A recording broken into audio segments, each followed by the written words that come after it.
In January, a woman became ill. It started with her being short of breath whenever she went out in the cold. Soon, she became short of breath whenever and wherever she went.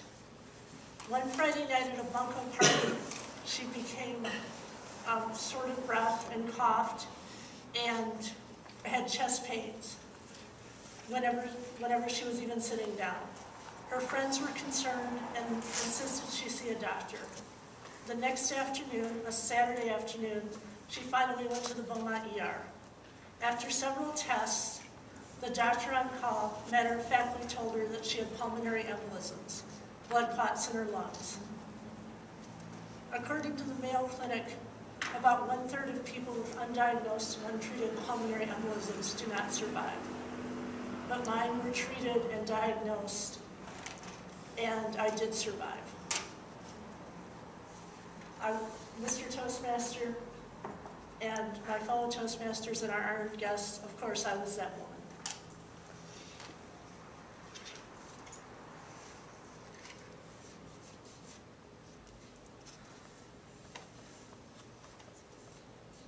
I was going to give you another speech tonight, one which I'd given to another one of my clubs, and which a few members of our audience have already heard. It made some light of my hospital experiences and was titled 3 Things That You Need in the Hospital. In it, I said, this isn't going to be one of those motivational speeches about how I'm so glad to be alive and everything is so much better now. Although to quote one of my favorite rock and roll stars, Bruce Springsteen, for the ones who had a notion deep inside, that it ain't no sin to be glad you're alive. After I gave that speech and wrote it, I started wondering, how come I'm not glad to be alive, more glad to be alive? How come I don't feel like everything is so much better now? Like the flowers don't smell sweeter and food doesn't taste so much better. Did I feel cheated about things not feeling better? Yes. Did I somehow feel like perhaps it was a sin that I wasn't glad to be alive? Well, I am Catholic, so maybe. After all, I had bills for my stay at Beaumont. I was put on a very powerful blood-thinning drug, Covidin, which is very systematic to take. It's so systematic that they give you a 10-page booklet of warnings and conditions that you have to follow when you're on it, and you have to take regular blood tests when you're on it and take it at the same time each day. And I'm going to be on this drug at least through the summer.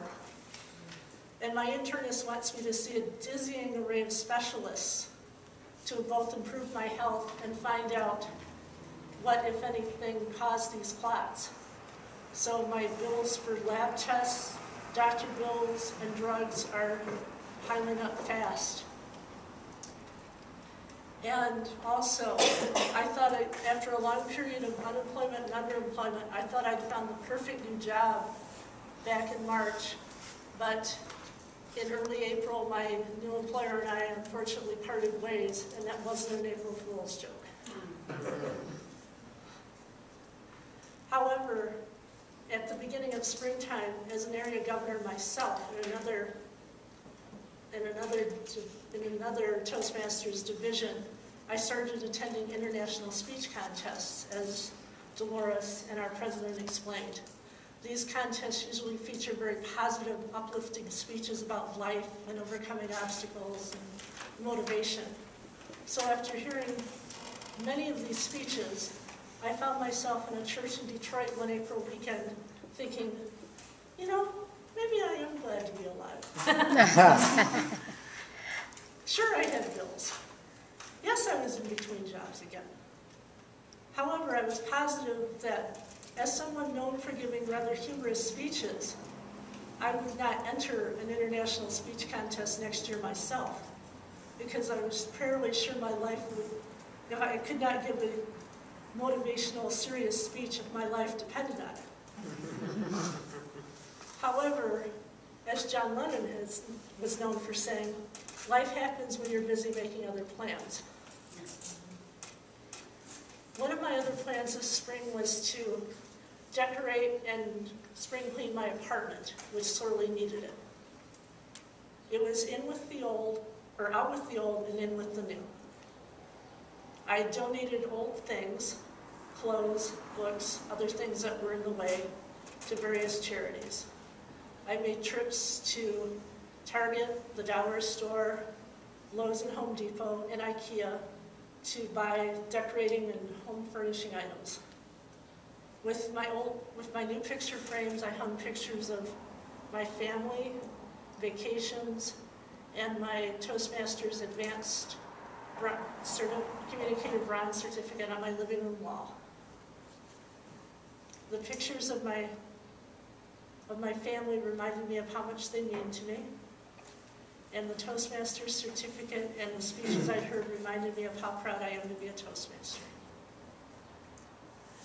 And I literally kicked my old worn-out futon to the curb and replaced it with a small couch from IKEA, which I assembled myself.